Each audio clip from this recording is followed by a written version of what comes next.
everyone. This week's Parsha is Parshas Re'eh. It opens with a pasuk that says, Re'eh anochi nosein lifnechem hayom bracha uklala. See, today I present in front of you a blessing and a curse. Later on in the Torah we're told, uvachartem b'chayim, and choose life. I've been thinking a lot about these two phrases, and I had a thought I wanted to share with you. Every situation in which we find ourselves in life can be looked at as either a blessing or a curse. Sometimes it's really obvious to see certain things as blessing and really obvious to see certain things as curse.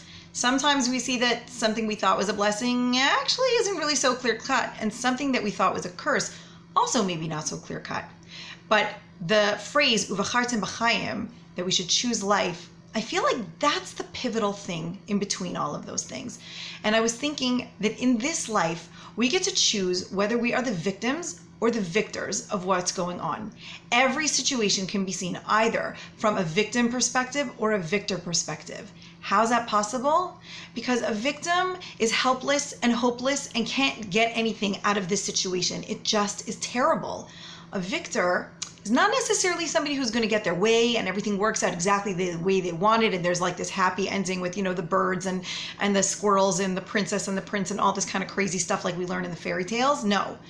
But a victor can be somebody who learns and grows from every situation, no matter how challenging it may be.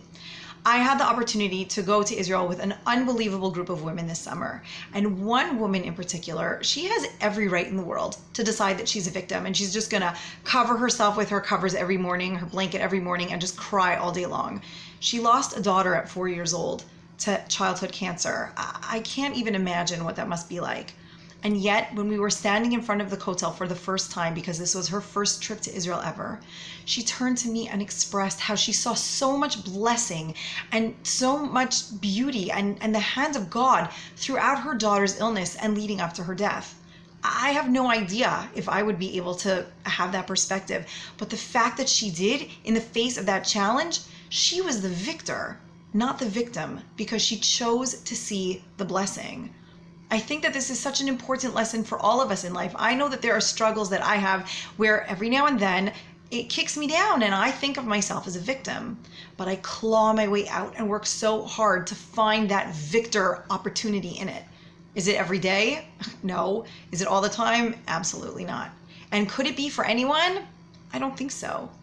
But the truth is that if we can find a way to come to that place where we fight to see the victory in everything in our lives, I feel like it will bring us to a place of contentment and connection and clarity, which sounds like a really beautiful place to be. And I hope that we'll all be able to see each other there sometime soon. Have a great Shabbos.